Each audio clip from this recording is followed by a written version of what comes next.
Good morning everybody, and thank you all for attending this morning's webinar on sick leave, sick pay and managing sick leave. My name is Laura Murphy. I'm the Employment Law Specialist here with BrightPay, Bright Contracts. Today I'm joined by my colleague Jenny Hussey. Jenny's been with the company for almost 20 years now, so she's a wealth of knowledge in this area. Good morning. Today we'll be looking at how best to manage sick leave. Sick leave can really be a headache for employers as you try to find the balance between supporting those who are genuinely sick and minimising unnecessary sickness absences, which can be quite disruptive to any business. So I've set out the agenda here. I suppose in the interest of time, we're just going to go through the content and we will answer any questions that you have at the end. However, if questions do pop into your mind as we go, please feel free to type them in and we'll happily get to them at the end. So hopefully you've managed to grab yourself a cup of tea and you're comfortable so you can sit back and enjoy. So in terms of the costs involved in sickness absence, they really can be quite considerable and they can add up quickly. So we just look at some of the direct costs firstly. Perfect. So firstly, you're going to obviously have to pay statutory sick pay, assuming that your employee qualifies for the criteria, which we'll look at in a little while, or you may have a company sick pay scheme in place. We find often on the phones we're asked what is the norm in relation to offering company sick pay schemes. In truth, this kind of depends on the company and really the industry that you're working in. If it is affordable for you as a company to implement some form of company sick pay scheme, we would think that it would be something worth considering. The sick pay scheme can be a great tool in attracting new staff. It's also a great way to support your employees, particularly with SSP not kicking in until the 4th day of absence. So there's always that risk there that some employees may come into work unwell and possibly spread the germs around and you know, getting other people sick, which is something that you certainly don't want. Absolutely, absolutely. I suppose if you do consider putting in sick pay scheme in place, it's just definitely worth considering, or should I say paramount, that you have a strong sick pay policy in place, which will set out the restrictions in terms of what you're going to pay and ensure really consistency, which is what you want. So we'll move on then with the other costs. Well, then you've got the likes of replacement cover. So perhaps you might need to take on temporary staff or agency staff to help cover the workload while an individual is off. Alternatively, you may actually have to look at overtime costs, whereby other employees have to work longer hours to get the work done. And then you've got medical referrals. So we'll talk about this in a bit more detail later on. But in some escalated cases, it certainly would be advisable to get external medical advice. So this can also be an added cost. Perfect. So if we just move on then to look at the indirect costs, which are associated with sickness absence. These can be probably maybe a little bit more difficult to put a figure on, but really they are equally as troublesome, perhaps even more so. So firstly, we have a loss of productivity. If you have people out, projects get delayed, meetings get pushed back, perhaps you're working in a warehouse and you need a certain amount of manpower to reach certain dispatch targets. So ultimately, they'll have a negative impact on productivity in your business. And I suppose in line with loss of productivity, you'll have a knock-on effect on the quality. The next point is the time spent on managing the absence. This can really be quite significant. And as we go on, we'll be discussing just what steps and time you need to put into managing sickness absence. And this is ultimately time out of your day or your line manager's day and time that could be spent on other core business projects.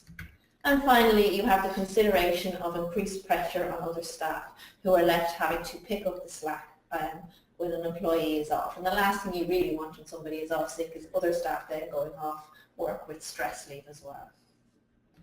So just to put all these costs into perspective a little bit, we'd like to show you some statistics on sick leave in the UK. Research from the CIPDs 2016 Absence Management Report reveals that employee absence stands at 6.3 days per employee per year. So that's a total of 30 million working days lost in the UK each year. It's worth pointing out here that on average the public sector probably have more sick leave per head, and then that's followed by those in larger organisations. I suppose looking at the demographics of our attendees today, certainly most likely wouldn't fall into either of these categories. So hopefully you wouldn't have a figure matching the 6.3 days, but I suppose nonetheless the impact of sick leave in smaller companies will be much more acute.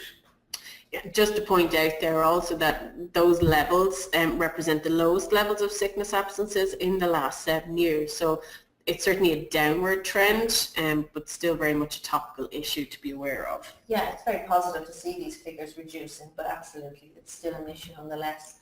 Just then again, in terms of cost, it is believed that sickness absence cost UK employers £2 billion per year, and that roughly breaks down to £522 per employee per year.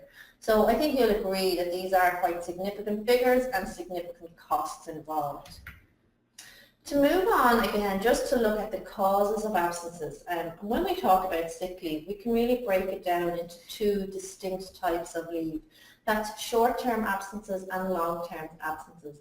Your short-term absences, they generally, well, they can last for 1 to 2 days, it could be up to a week or 2 weeks. And in terms of how you manage your sick leave, your short-term and your long-term, there will be different approaches. We'll talk about that again in more detail, but just to show you again here some of the top 5 reasons why employees take short-term absences and long-term absences. So looking at short-term, we have minor illnesses, your common cold, headaches, you have stress, you have musculoskeletal injuries, you've got home and family care responsibilities, and you have mental ill health on the short-term side. Looking then, actually just one final point with short-term, and I haven't listed it here, a quarter of organisations report that non-genuine absence is one of their top causes of short-term absences. Probably not an overly shocking statistic, but equally something that as an employer you will want to try and eradicate. So looking then to the long-term illnesses generally last over 4 weeks. Research shows that the top 5 reasons for your long-term illnesses are, again, stress, and this could be either work-related or non-work related. It could be an acute medical illness, and here we're talking about unfortunate situations such as cancer, heart attack, stroke. Again, with mental ill health, which is really having an increasing trend, clinical depression or anxiety. And again, we have the musculoskeletal skeletal injuries, again, repetitive strain injuries, excluding back pain, and back pain does come in the 5th place. I'm going to pass you over now to my colleague Jenny to discuss sick pay and how that processes. I just hope everybody can hear us okay. It's all okay? Perfect. Do let us know if you can't. Hi guys, so just to look at your SSP, so your statutory sick pay entitlement, and we'll take a look on how you actually process this via the BrightPay system. So employees may be eligible for statutory sick pay from the HMRC, which currently is £89.35 for a period of 28 weeks at the moment. As Laura discussed earlier, you can offer more if you have a company sick pay scheme, and you certainly can't offer less. Company schemes are also called contractual or occupational sick pay, and they must be included in the employment contract. But back to the SSP, there is 4 qualifying criteria that an employee must meet before they can become entitled to receive statutory sick pay. And the records for the likes of the SSP should be kept for a minimum of 3 years as per the HMRC guidelines. So the first qualifying criteria the employee must meet is that they must have an employment contract, and they must have actually started working for the employer under that contract. There's no minimum requirement period, so it doesn't matter how long the employee has actually worked for you. The employee may have only started and worked for a few days, but they would still be entitled to receive SSP once the other criteria is actually met. The second criteria then that the employee must meet is that they have to notify the employer of their sickness. The employee should tell you they're sick within either your own time limit, which is set on your contract, or 7 days if you don't have one. Now you can't insist that they tell you in person or on a special form, but generally if you don't have your own policy in place, the 7 days should suffice. Now you don't have to pay the SSP for any days that the employee is late in telling you, unless they've got a very good reason for the delay. Now the employer can also request a form SC2, which is a self-certification cert from the employee in the first 7 days of sickness. And after those 7 days, the employer can request the employee get a fit note from the doctor specifying what the actual illness is. And unless the employer has specific rules regarding the notification, as I said, the statutory requirements of the 7 days should suffice.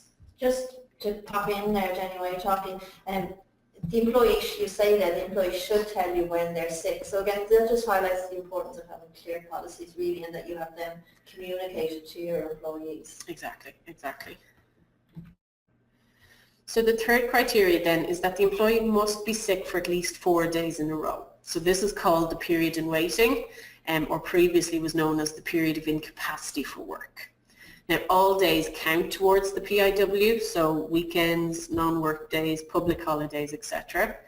And periods in waiting can be linked if there are 2 periods of sickness of 4 or more days in a 56-day period or 8-week period. So if your employee has regular periods of sickness, they may be counted as linked periods, so they don't need to meet the qualification for waiting days if they were accounted for in the first period in waiting. And the periods in waiting can be linked and recorded as one continuous period of sickness, even if the illnesses are not the same. And again, the advantage of this is that if there is 2 linked periods in waiting, only one set of waiting days needs to be applied. Okay, and to be linked, the periods must qualify for SSP by lasting the 4 days or more and be less than the 8 weeks apart. And just on that note, the employee is no longer eligible for SSP if they've had a continuous series of linked periods that lasts more than 3 years, but hopefully you won't have to deal with incidents like that. And then the final entitlement criteria then is that the employee's earnings have to be at or above the National Insurance lower earnings limit. So currently that's set for 17-18 tax year at £113 per week. So they need to be earning either this figure or above it to qualify for the SSP. If the earnings vary from week to week, then the employer would need to work out what the average weekly earnings is to verify that the employee is above the LEL. And this is calculated on the earnings in the relevant period. And the relevant period is 8 weeks prior to the first day of sickness. And just in relation to if there is a linked period in waiting, the average weekly earning would need to be calculated in the relevant period prior to the first period of sickness. Okay? So there's your 4 criteria, and this is what the employees would need to meet to be entitled to receive SSP. Now I do have a slide there based on what the exceptions to that entitlement is. So employees who don't qualify for SSP, so I'm going to leave that with you. You can take a look at that yourself because I'm aware that we are going to be strapped a bit for time. So I'm going to move on. We just said we will be sending a copy of the slides so you can to read it at your leisure. Exactly, exactly. So I'm going to move on to the payment of statutory sick pay. So we look first at the qualifying days. So the qualifying days, as we touched on there, are the employee's normal working days. And it's these days, once their waiting days have been met, that they will be paid SSP on. Okay. The first 3 qualifying days of sickness are not paid, and these are called the waiting days. Okay. And as I said already, the current rate for SSP is $89.35. If the working days vary, then the employee must be in agreement with the employer as to what the qualifying days should be. So if they work 2 days one day, 1 week, 3 days the next, then you need to sit down and kind of agree with them what would deem to be their qualifying days. Okay. So just to show you briefly here, a little chart we've done up. So let's say an employee has met the qualifying criteria to be paid the SSP. We'll take a look at a scenario where they're out sick and how we can determine if they're to actually receive that payment or not. So this particular employee works a normal 5-day week, Monday to Friday. The employee goes out sick on the Friday and doesn't return to work until the Tuesday. So in that period, we've got 4 consecutive sick days. Therefore, your period of incapacity for work or your period in waiting firstly does apply. The employee is entitled to be paid SSP for the qualifying days, which is their normal working days, i.e. the Friday and the Monday. However, as we've said, the first 3 days, the first 3 qualifying days are not paid SSP on, and these are known as the waiting days. But in this instance, the employee only has 2 waiting days. So therefore, the SSP in this instance is not actually going to be paid. Sorry, do you mind if I just ask a question there myself, Jenny? What if the employee goes sick 6 weeks later than that, we'll just say 6 weeks, for 1 week, let's say? Would this be classed as a linked-in period in waiting? Yes, yeah, absolutely. They would be linked, as the second period of illness would be in that period of this 56 days or the 8 weeks since the first period in waiting was actually had. And in that instance there, if you look at that particular case, they've already used 2 of their waiting days. So when the second period of waiting occurs, the 6 weeks later, they actually only need to meet 1 of those waiting days, and because it would be classed as a linked period. So that's the advantage of having them linked, certainly from the employee's perspective anyway. Perfect. Okay. So just briefly to show you then the daily tables for the SSP. The daily rate of statutory sick pay is the weekly rate, which as I said is the £89.35, divided by the number of qualifying days that employee normally works. So if you have somebody who works a normal 5-day week, their daily rate of SSP is £17.87. Whereas if they only work a 3-day week, the daily rate is £29.79. And it basically just means that if they're out sick for their full working week or their full qualifying days, they'll all receive the same weekly SSP figure of the £89.35. Okay, so I just want to show you briefly on BrightPay itself how you can actually enter in your statutory sick pay. So I obviously have a number of employees set up on my BrightPay system, and so I'm going to look at this particular individual. Please excuse that. So in the payroll section, we have a statutory pay field. So I'm going to look at June for the moment. So if I click into the calendar for Max here, and let's say Max is absent on sick leave for 2 weeks in the middle of the month. I basically highlight my full period of leave, and on my right hand side then I select the option for sick leave. The system will automatically calculate, first of all, your 3 waiting days, your qualifying days, it's counting as the 10, but your statutory sick pay days minus the 3 waiting days is the 7, and the system will indicate that under the edit field on the right there. Now if I click the edit option here, it just gives me a bit more detail there, but for example, let's say this person wasn't entitled to it for one of the exceptions that we saw, maybe they were on strike at the time, then you can select the option here that the employee is not entitled to it. Therefore, the system will stop that calculation. In the instance whereby, let's say you move over to BrightPay from a different payroll system, BrightPay needs the relevant period, the 8 weeks prior to the first day of sickness, to be able to calculate what the average weekly earning is to determine if SSP is applicable. So if you don't have enough of that information, then the system may actually indicate by telling you that there's not enough historic information to work it out. You've got the option to actually override the average weekly earning there, and then it will automatically just work off the salary or the earnings that have been paid on BrightPay. Okay, so there's a number of options that you can use when you set it up. So once you have the calendar entered with the sick leave and close out of it, you'll see on the actual payroll the system is automatically applying there the 7 days of sick leave from the 12th of June to the 25th of June, and that's working out at the daily rate, the £17.29 by the 7 days. And obviously you just need to be aware that, you know, if you don't have a sick pay policy and scheme, to remove whatever salary may have been due for the 2 weeks that they're out sick, so reducing their gross down. Can I just ask, sorry again, so I finalise my payroll, but if I'm a bureau service and I finalise my payroll for my client, and then my client has come back then the next month to say there were changes last month, yeah, how do I deal with that? We hear about this quite regularly, especially from bureaus. So yeah, in that instance, let's say you've already completed your payroll for April and May, and the client comes back to you to say that this particular individual was out sick for 2 weeks. you've already processed your pay, you've already submitted your RTI to HMRC and issued pay slips, so you don't have to go through the bother of having to reopen, redo, etc. What you can do in that instance, the system is actually programmed to do a carryover. So if I go into the calendar here just to show you, I'll remove the sick pay for June, and I go into June. So you just go into the previous period, select the period that the employee was out sick, select your sick leave, and what the system will do in June is it will tell you that there's a carryover of unpaid SSP from previous pay periods. Perfect.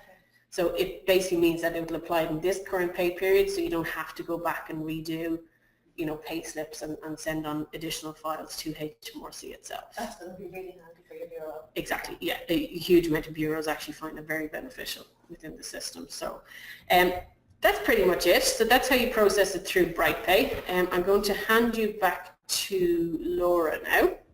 Perfect. Thanks for that, Jenny. I learned some things there myself as well. So I'm going to, I'm going to move on now to look at how to manage sickness absence with such significant costs involved, as we've already seen, and then the perplexities of period and waitings that Jenny has explained to us. You know, it's really important that employers know their obligations and what their options are. I suppose we've many accountants who are on today, and I suppose the line between doing payroll and providing HR advice to a degree, if you've got a client and they kind of come to you with all their queries. So it is beneficial to have a little bit of knowledge in that regard and in this background. So as we said earlier, finding the balance between supporting those employees who are genuinely sick and holding a firm line in order to prevent the non-genuine client can be difficult. And of course, you know, some level of absenteeism is always going to be inevitable. But certainly there are some steps that you can help to minimise it and to deal appropriately with it when the issue arises. So I suppose the first point, we've already touched on this, it's having appropriate policies and procedures in place for dealing with sickness absence. This can really achieve positive results. Your policies should state the standards of attendance expected of the employee and provide employees with information on their terms and conditions relating to incapacity for work, including any provisions for the sick pay. And this is actually outlined in the Employment Rights Act. So the terms and conditions of employment should set out specific details on sick pay, whether it is that SSP is applied or whether it is that you have an occupational scheme. You need to clearly define that for your employees and stipulate what the restrictions are, whether it be, you know, that's determined by length of service or length of the absence. That needs to be clearly clarified for your employees. So in terms of what should be in your sick policy, it should the first one will be the procedure that employees should follow in terms of notifying the company that they are unable to attend for work. It may sound quite straightforward, but you know, we get it a lot on the phones as well. So set out, do you require your employees to call in personally and speak to their line manager, or is it acceptable for employees to send an email or a text message? You know, again, as simple as it sounds, it could deter an employee who just doesn't like Mondays, I suppose. And it also helps you manage the situation where an employee does not follow the correct notifications. It helps you bring that up and deal with it. Again, we've already mentioned details of any sick pay, whether it's SSP or your occupational company sick pay scheme, that should be included. Evidence of incapacity, you need to stipulate when you want to see certification. Is it the 7 days self-certified forms, and what happens then thereafter? Fit notes. How regularly do you want to see the fit notes? A really important one, particularly when it comes to dealing with the escalated cases or the long-term cases, is the right to require an employee to attend a medical examination by a company doctor and to request a report from the employee's doctor with the employee's consent. So that's really important if you, in terms of managing your sickness cases. You'll also put in any details you have with regard to absence management procedures. What procedures will you follow for short-term cases, for long-term cases? Do you have any trigger points whereby once an employee reaches a certain level of absence, do you investigate it, or is there certain action that is taken? You need to, again, make this all clear in your policies. You'll set out details of a return to work interviews. We'll talk about return to work interviews in a little more detail a little later on. But again, it's a useful point to include in your policies. So I suppose as you can see, the sick leave policy really can be quite comprehensive, and it'll be really important. It'll be a really important document in terms of managing your sick leave. It's really the starting point, and we've seen that as well from Jenny's piece. It's starting point for managing it and in terms of your pay. And when it comes to your sick leave policy and your contract terms, having these clear terms in place will help ensure that you have a consistent approach in managing your sick leave. I just want to show you very briefly in our Bright Contracts product. I'm not sure if people are familiar with our Bright Contracts product. It's a sister product to the BrightPay software. So in terms of the look of it, it's very much similar look and feel, if you like. So Bright Contracts allows you to create contracts of employment, and it includes full staff handbook with all the kind of main policies that employers would need. In terms of creating the contract, it's really straightforward. You just need to work through 6 tabs which ask you very straightforward questions, I suppose, that employers would know when hiring somebody. But one of the areas that we look at, of course, is SSP, because that is required in your contract. So Bright Contracts will ask you, is SSP paid? If it's not, we can just tick the box to say we have little information snippets there as well. But if you don't pay SSP, we can just say, sorry, if you pay a company scheme instead of SSP, I should say, you can tick a box, a free text box appears, and you can put in the exact details of your sick pay scheme as well. I'm just going to preview the contract for you, just again to show you that although it's just one tick box. So this is the contract that Bright Contracts will create for you. And if I scroll down, it's got all the key terms and policies. I don't want to go through them all with you today, but I just want to show you that in terms of absence and attendance, we've got some comprehensive clauses in there that will help employers manage their absence and includes the information that they need. Just to click over to the handbook side of it.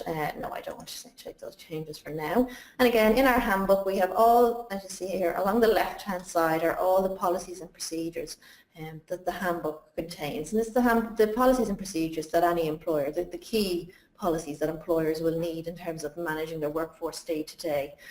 But it's quite a comprehensive absence management policy here, and employers can amend this and make changes again to suit their organisation as well. But it's an excellent starting point in terms of managing absence. So that's all there in the Bright Contracts.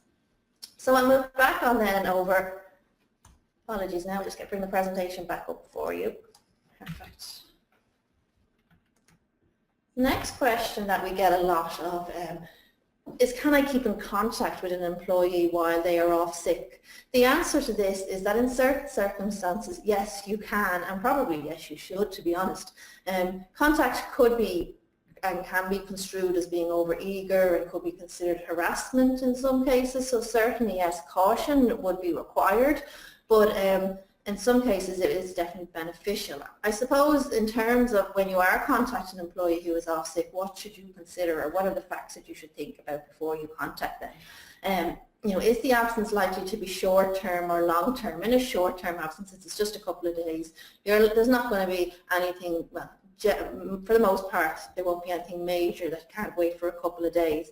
If it's a long-term situation, then absolutely you're going to be more inclined to contact the individual for a number of different reasons. What is the employee's position? Are they at a manager level? Are they at an admin level? Obviously, the more senior the person is, you're going to need to contact them as well. What is the reason for their absence? If it's a stress or bullying case, just again, be very careful. You don't want to cross that line over harassment again, so just be careful of what the reasons are. But also do bear in mind that you don't want to freeze them out altogether. If there's business events going on, send them invites to social events or give them company updates. The sickness might not be that they're absolutely bedridden. It might be that they're sick because they're stressed or it's mental ill health. And perhaps a social event might help them and help them return to work. So you need to consider that as well. So certainly be cautious about contacting people when they're off, but definitely don't rule it out altogether. It can be helpful, and particularly for the long-term cases when you're trying to get a person back to work. So what else do you need to do in terms of managing sick leave? Well, recording and monitoring is really important. Accurate measurement and monitoring, identifying trends, and then exploring underlying causes, they're really key elements. Correct up-to-date records will enable you to easily recognise trends or trigger points at which absence levels need to be further investigated. Obvious patterns would be where the employee is off regularly on a Monday or a Friday.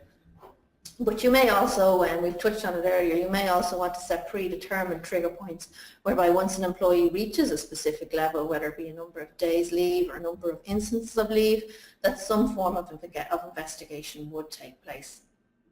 It's also extremely important to retain all your self-certification records, your medical certs, all kind of correspondence between the employee, and these would be really useful in terms of managing any cases that may escalate.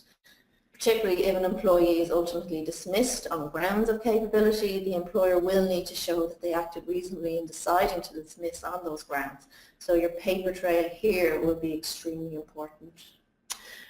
Just from the point of view of actually complying with the SSP requirements, it is very important that you have the records to prove employees received their full SSP entitlement. Now obviously if you're using a computerized payroll package, all of that information generally is kept on that. So we'd like to think that you're all using BrightPay at this stage. And again, just in relation to the HMRC guidelines, that kind of detail in relation to the sick pay needs to be kept on record for 3 years. Perfect. The next point in managing sick leave is return to work interviews, and according to research, the return to work interview is consistently rated the #1 most effective method in managing short-term sickness. A return to work interview, it's a formal meeting between the line manager and an employee on the first day that the employee returns to work. So really it's important to act promptly. Really you should try and to have it on the first day that they return.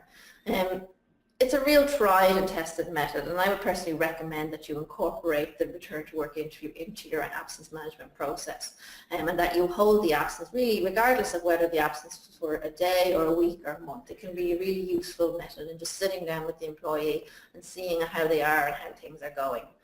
To give you just an overview of what the structure is, firstly you will confirm the absence and confirm that the correct procedures were followed.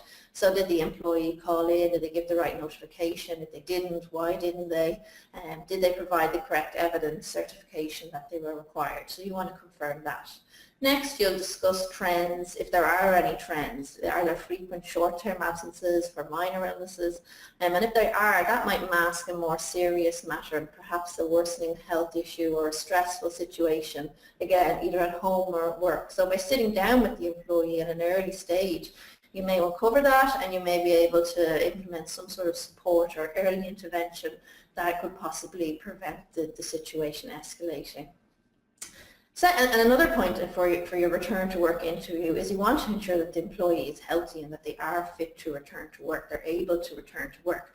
Obviously we've got a lot of our support staff here on the phone, so even if it's a minor illness like a common cold or a throat infection, we have to be sure that they're able to be on the phone for 7 hours of the day, because that could be quite taxing. And sometimes we need to make adjustments whether they reduce their time on the phone. So it could be quite simple, something quite simple. But again, it's an adjustment that you might need to be made, and again, it's just good to talk about it. And then finally, you want to update the employee on anything that they've missed. You don't want them to be left behind. Are there any changes or any developments that they missed? Particularly, again, that will be more so in long-term cases, but it could be a team meeting that they missed if they were out even for 1 day. If you are looking for further guidance on how to structure your return to work interview, we do have a template on the Bright Contracts website, brightcontracts.co.uk. Along with the return to work interview template here, you'll see a range of different forms and template letters that will just help you managing your day-to-day HR issues. But in terms of the return to work interview, do consider it if you don't have it in place already. Just there, where we were talking about that, we touched on reasonable adjustments and the type of things that you might be, type of changes you might be making. And I've listed some of them here. A phased return to work, it could be that somebody just wants to start off 3 days a week and work their way back up to a 5-day week. It could be varied start and finish times. I worked with a company in London, and we had a lady who had, it was a long-term illness she did very bad back, and she found travelling into London on the tube in rush hour was quite taxing standing. You can imagine if you've ever travelled in the tube in rush hour. So we varied her start and finish time so that she wasn't travelling in the rush hour, and that just worked again to help her in her phased return to work. You might relocate the place of work. There might be some, that could mean moving somebody from upstairs to downstairs, so they don't have to use the stairs. They don't have to be massive changes. Just maybe relocating some of their duties, maybe temporarily, and purchasing aids and equipment. Best practice would be to implement any changes on a trial basis. Don't get caught into making something a permanent change, and do set a clear review date as to when you'll assess the changes and the employee's progression. Also, if you are reducing hours, be sure to discuss any reductions in pay. It will perfectly be acceptable to reduce pay in line with reduced hours. Just to move on to disciplinary action and whether or not it is okay to use disciplinary procedures if you are addressing sickness absence. Where you have cases of repeated unjustified absences, this can be treated as a conduct issue, and where misconduct arises or where it takes place, then yes, disciplinary action would generally be acceptable. And just, I suppose, to say, if you are going through a disciplinary for conduct issue, it's just really important that you work through your disciplinary procedure and you apply fair procedures throughout. When we're talking about disciplinary for misconduct and continued absences, unjustified, let me say, because that's really important. Some of the things that you'll need to consider is that you need to give the employee a reasonable opportunity to improve, give the opportunity to the employee to discuss their situation and discuss any alternatives or adjustments that they have, consider any reasonable adjustments. Again, really important that you keep your written records, really important that you have medical records if need be, and reasonableness really in terms of sickness is on a case-by-case basis. I suppose what the point here is that if it is misconduct and if it is ungenuine, it's repeated, you can use the disciplinary procedure. Just be careful and be sure you've used all your steps in your process. Again, I suppose another point from this is have a clear disciplinary procedure in place, otherwise it will be more difficult. To move on then to managing long-term absences, this can be really a whole different ballgame, I suppose, and a different approach, and it can pose a whole set of different challenges. Whilst every case of long-term absences will need to be conducted with sensitivity, taking into account the particular situation, and we've talked about it, we've touched on the reasons why you would have long-term sickness, and they can be quite difficult for all parties involved, and it is going to be managed on a case-by-case basis. But I've set out, I want to go through just a general approach to you as to how you would approach your long-term sickness case. The first one would be to investigate the illness. I'm going to talk a little bit more about that in a moment, because I don't just mean doing a random Google search for some obscure illness if they have that. I'll touch on that again in a few more minutes. Consult with the employee. This is really, really important. It's not advisable to make any decisions in relation to your employee on long-term sickness without first consulting with them. If you do so, you're really going to be automatically on the back foot. So meet with them, even if that's in an external location, whatever suits them. Discuss any medical reports that have been conducted. Get their ideas on how they think they should return to work, or how they could return to work, or what adjustments might help them in returning to work. I suppose when you're dealing with a long-term absence, the key focus is, in terms of talking to the employee, is when are they going to come back to work, and can you work towards that? The next one will be consider adjustments, whether they've been raised by the health reports or by your employee. Go away and consider all the facts. Never make a decision at the meeting. Always go away and take time to think about it. And once you've done all that, make a decision. And that could be to give a period of time for further assessment, or you may feel in some situations that you can dismiss with notice, of course.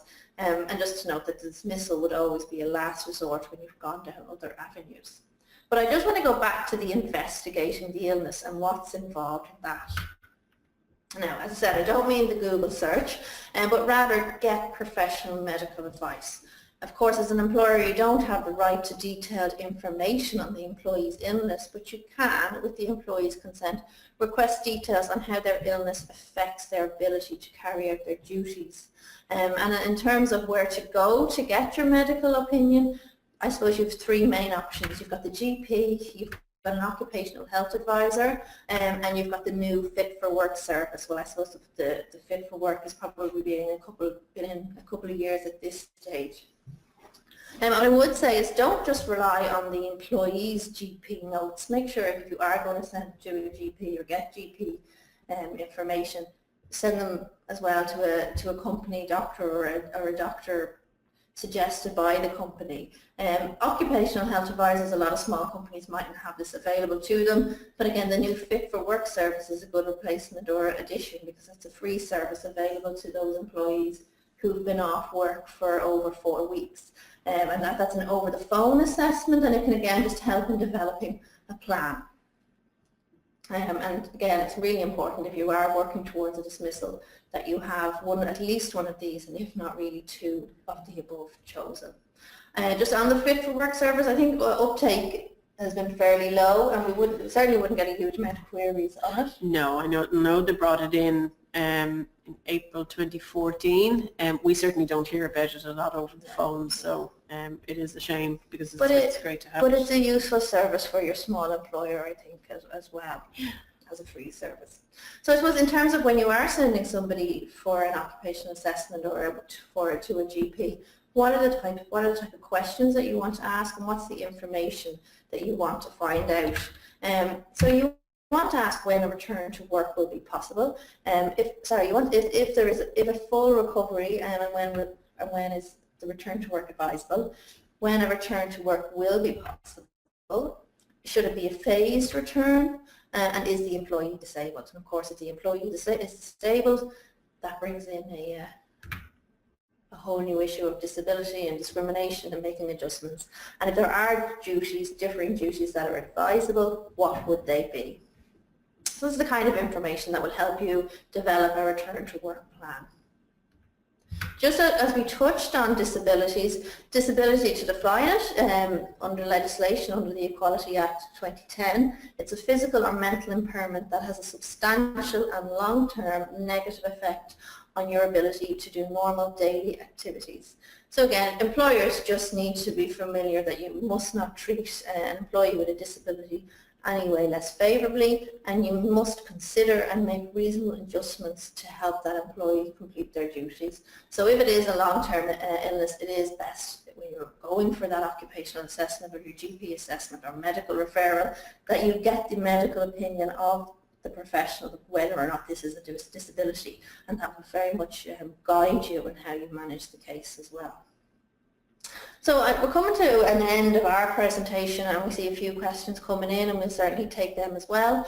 But very briefly, just on a softer note in terms of what companies are doing nowadays in terms of providing employees with well-being initiatives to help tackle the issue of employee absences. And I've listed here some of the top 5 reasons some of the top 5 services that employers are bringing in, and that is access to counselling, EAP programs, advice on healthy eating days, cookery demonstrations, subsidised gym membership, and health screening. They're all kind of proactive initiatives to help employees reach their fitness levels and ensure continued health in the workplace as well, I suppose.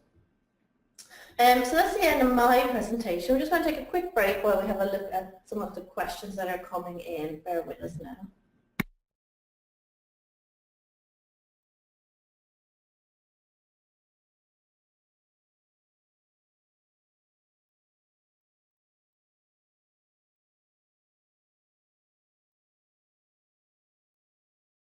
I know we've talked a lot about Bright contracts. The Bright contracts is £99. It's on a 12-month license, so as opposed to BrightPay, which works in the financial year, the Bright contracts is just from whenever you activate it, so rolling 12 months, and it's £199 for a bureau license. We're running a special offer on it today just for attendees. I have a 10% discount for anybody who attended today. Somebody's just asked the question there, does BrightPay automatically link qualifying periods of sick leave? Yes, so the system will automatically recognise if somebody is out sick for one period of illness, let's say, and then if the system recognises that the second period is linked, so it's within that 56-day or 8-week period, it will automatically link them for you, so it won't look for the waiting days to be applied. In that second period of illness, then the system will automatically calculate the SSP from the first day of sickness.